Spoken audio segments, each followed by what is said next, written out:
अस्सलाम वालेकुम। आज का जो हमारा टॉपिक है डिस्कशन का वो है बेसिकली कैल्सिटोनिन। कैल्सिटोनिन क्या होता है? जैसे कि आप सबको पता है कि हम एंडोक्राइनोलॉजी पढ़ रहे थे, तो calcitonin basically is a hormone और ये थायराइड ग्लैंड का हार्मोन है। थायराइड ग्लैंड से सिक्रीट आउट हो रहा होता है। थायराइड ग्लैंड में अब ये कहाँ से सिक्रीट होता है? कैल्सिटोनिन बेसिकली पैराफॉलिक्यूलर सेल्स या सी सेल्स जो कि फॉलिकल्स के दरमियान प्रेजेंट होते हैं, लेयर्स के दरमियान प्रेजेंट होते हैं थायराइड ग्लैंड की, वहाँ से सिक्रीट आउट हो रहा होता है।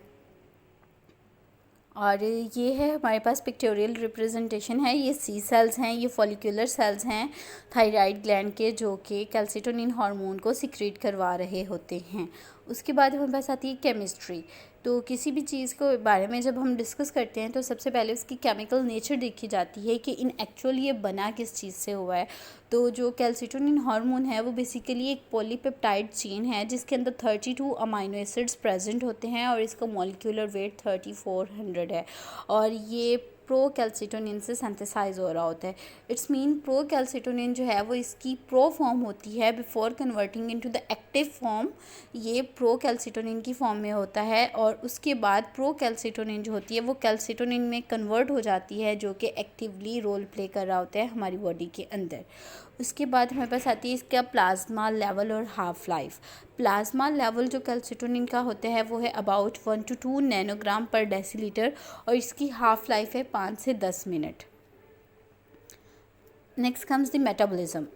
कैल्सिटोनिन हार्मोन जो होता है वो मेजरली मेटाबोलाइज हो रहा होता है, डिग्रेड हो रहा होता है लिवर के अंदर और टू सम एक्सटेंट किडनीज़ के अंदर भी इसकी मेटाबॉलिज्म और डिग्रेडेशन होती है।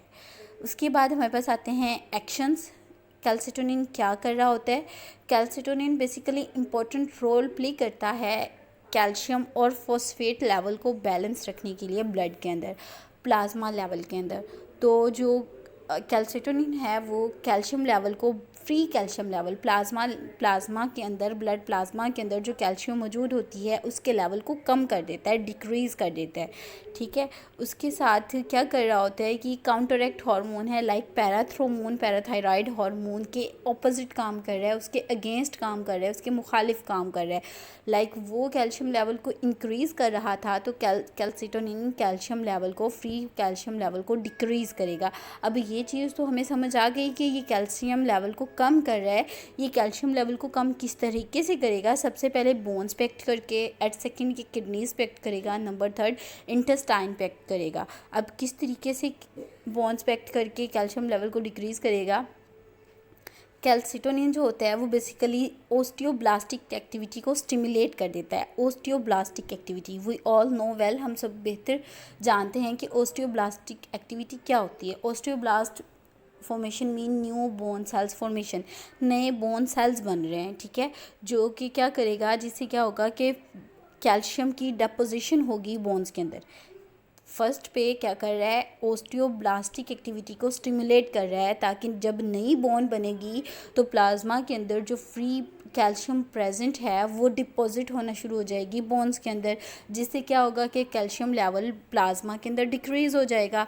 दूसरे नंबर पे क्या करेगा कि ये ओस्टियोक्लास्ट की एक्टिविटी को सुप्रेस कर देगा, डिक्रीज़ कर देगा, इनहिबिट कर देगा, उसको दबा देगा, उसको कम कर देगा। अब ओस्टियोक्लास्ट क्या था? ओस्टियोक्लास्ट था resorption of calcium from the bones, मतलब हड्डियों का घुलना, डिग्रेडेशन।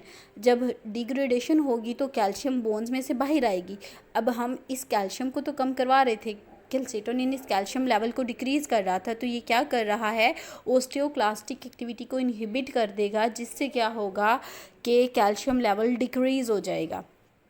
उसके बाद हमारे पास आता है कि it inhibits even the development of new osteoclast in the bones, मतलब पहले से मौजूद ओस्टियोक्लास्ट की तो इनहिबिशन करवा रहा था, उनकी एक्टिविटी को सुप्रेस कर रहा था, कम कर रहा था, दबा रहा था। उसके साथ साथ नए ओस्टियोक्लास्ट भी नहीं बनने देगा ताकि न्यू बोन रिजॉर्प्शन की तरफ ना जाएं और फ्री कैल्शियम लेवल प्लाज्मा के अंदर कम हो जाए।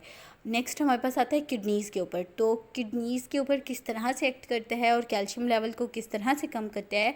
हम सब ने पहले पढ़ा है कि जो किडनीज़ का बेसिक स्ट्रक्चरल, फंक्शनल और प्रोसेसिंग यूनिट होता है वो है नेफ्रॉन। तो नेफ्रॉन 3 काम कर रहा होता है। सबसे पहले फिल्ट्रेशन कराता है, नेक्स्ट रीअब्जॉर्प्शन करवाता है, उसके बाद एक्सक्रीशन हो रही होती है। ठीक है, अब जब फिल्ट्रेशन हो गई है, फिल्ट्रेशन के थ्रू कैल्शियम जो आयन जो है वो सिक्रीट आउट हो गया है, निकल गया है, चला गया है। अब किडनीज़ ने इस चीज़ को मेक श्योर करना है, कैल्सिटोनिन ने किडनीज़ के ऊपर एक्ट करके इस चीज़ को मेक श्योर करना है कि जो कैल्शियम यहाँ से एक्सक्रीट आउट हो गया है, फ़िल्टर आउट हो गया है, वो वापस रीअब्जॉर्ब ना हो। इस तरीके से ये रिनल ट्यूब्यूल्स में रीअब्जॉर्प्शन को रोक देता है कैल्शियम की, और free plasma calcium level decrease रहता है। उसके बाद हमारे पास आता है इंटेस्टाइन पे। अब इंटेस्टाइन पे ये क्या करता है कि इंटेस्टाइन के अंदर जो कैल्शियम मौजूद होती है ये उसको ब्लड के अंदर अब्जॉर्ब नहीं होने देता, ठीक है। अब्जॉर्प्शन को प्रिवेंट कर देता है, कैल्शियम के अब्जॉर्प्शन को प्रिवेंट कर देता है, रोक देता है इंटेस्टाइन में से ब्लड के अंदर। जब इंटेस्टाइन में से ब्लड के अंदर कैल्शियम नहीं जाएगी, it means plasma calcium level automatically decrease हो जाएगा। ये 3 तरीके थे जिसके थ्रू कैल्सिटोनिन जो है वो फ्री प्लाज्मा लेवल में से कैल्शियम को कम कर रहा होता है, प्लाज्मा में से फ्री कैल्शियम जो प्रेजेंट होती है उसकी अमाउंट को डिक्रीज़ कर रहा था। सबसे पहले बोन्स पे एक्ट करके, उसके बाद किडनीज़ पे एक्ट करके, अब इंटेस्टाइन पे एक्ट करके, ठीक है।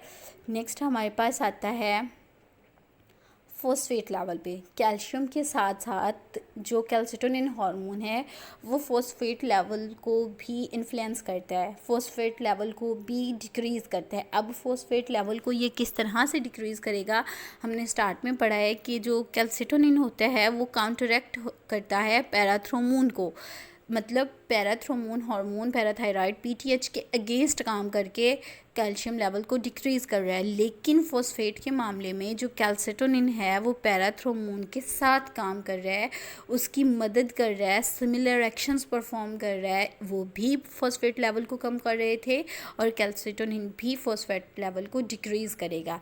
अब ये डिक्रीज़ किस तरीके से करेगा, सबसे पहले ये बोन्स पे एक्ट करेगा और दूसरे नंबर पे ये किडनीज़ पे एक्ट करेगा। अब इतनी तो अंडरस्टैंडिंग हमें हो चुकी होगी कि बोन्स पे किस तरह तरीके से ये फॉस्फेट लेवल को डिक्रीज़ करेगा। ऑब्वियसली क्या कराएगा, बोन रिजॉर्प्शन को डिक्रीज़ करवा देगा और फ्री फॉस्फेट लेवल जो प्रेजेंट होता है उसको क्या करेगा, स्टिमुलेट कर देगा डिपोजिशन को, ताकि जितना भी फॉस्फेट फ्रीली प्रेजेंट है प्लाज्मा के अंदर वो डिपॉजिट होना शुरू हो जाए बोन्स के अंदर, वो जमा होना शुरू हो जाए बोन्स के अंदर। वही चीज़ आ जाती है जो हमने पहले कैल्शियम के मामले में पढ़ी थी, ओस्टियोब्लास्टिक एक्टिविटी को इन्हेंस कर रहा है, स्टिमुलेट कर रहा है और ओस्टियोक्लास्ट को सुप्रेस कर रहा है, मतलब नई बोन्स बनवा रहा है और पुरानी बोन्स जो पहले से मौजूद थी उनकी घुलने को, उनकी डिग्रेडेशन को कम कर रहा है। जब वो डिग्रेड होंगी तो ऑब्वियसली कैल्शियम फॉस्फेट लेवल बढ़ जाएगा फ्री प्लाज्मा के अंदर। तो इस तरीके से ये काम कर रहा है, मतलब रिजॉर्प्शन को इनहिबिट कर रहा है और डेपोजिशन को बढ़ा रहा है। उसके बाद हम पास आते हैं किडनीज़ के ऊपर। किडनीज़ के ऊपर ये एक्ट करता है, वही चीज़ आ जाती है फिल्ट्रेशन और रीअब्जॉर्प्शन वाला कहानी। कैल्सिटोनिन जो होता है एक्सक्रीशन करवा रहा है फॉस्फेट की यूरिन के थ्रू, लेकिन रीअब्जॉर्प्शन नहीं होने देता। अगर रीअब्जॉर्प्शन हो जाए तो फॉस्फेट एक्सक्रीट आउट नहीं होगा बॉडी से, ठीक है, यूरिन के थ्रू, और हमारा जो मेजर एक्शन है जो अचीव हम करना चाह रहे हैं वो फुलफ़िल नहीं होगा, डिज़ायर्ड एक्शन हमें नहीं मिलेगा। इसलिए जो कैल्सिटोनिन हार्मोन होता है वो रीअब्जॉर्ब नहीं करवाता फॉस्फेट को भी, कैल्शियम को भी। रिनल ट्यूब्यूल्स में से जब वो रीअब्जॉर्ब नहीं होंगे तो ऑब्वियसली यूरिन के थ्रू बॉडी से एक्सक्रीट आउट हो जाएंगे और फ्री प्लाज्मा लेवल जो है उनका डिक्रीज़ हो जाएगा, ठीक है। उसके बाद हमारे पास आता है कि कैल्सिटोनिन की सिक्रेशन किस तरीके से होगी। ऑब्वियसली 2 स्टिमुलेटर्स हैं, 2 स्टिमुलस हमारे पास प्रेजेंट हैं। पहला स्टिमुलस जो मेजर है वो है कैल्शियम और दूसरा है फॉस्फेट। हमने कहा कि कैल्सिटोनिन जो होता है क्या करता है, कैल्शियम लेवल को डिक्रीज़ कर देता है। इसका मतलब है जैसे ही ब्लड के अंदर कैल्शियम लेवल बढ़ेगा फ़ौरन सी सेल्स या पैराफोलिक्यूलर सेल्स में से कैल्सिटोनिन हार्मोन सिक्रीट आउट होना शुरू हो जाएगा। जैसे ही ब्लड के अंदर कैल्शियम बढ़ा, सी सेल्स, क्लियर सेल्स या पैराफोलिक्यूलर सेल्स में से कैल्सिटोनिन की सिक्रेशन शुरू होगी। वो सिक्रेशन क्या करेगी, कैल्शियम लेवल को डिक्रीज़ कर देगी।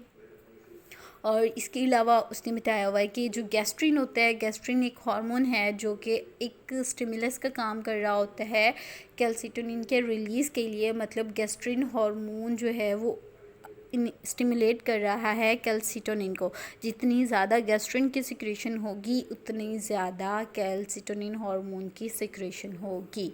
तो ये था हमारा आज का टॉपिक सारा। अगर किसी को इसमें से किसी भी चीज़ की समझ ना आई हो तो आप कमेंट बॉक्स में कमेंट करके पूछ सकते हैं।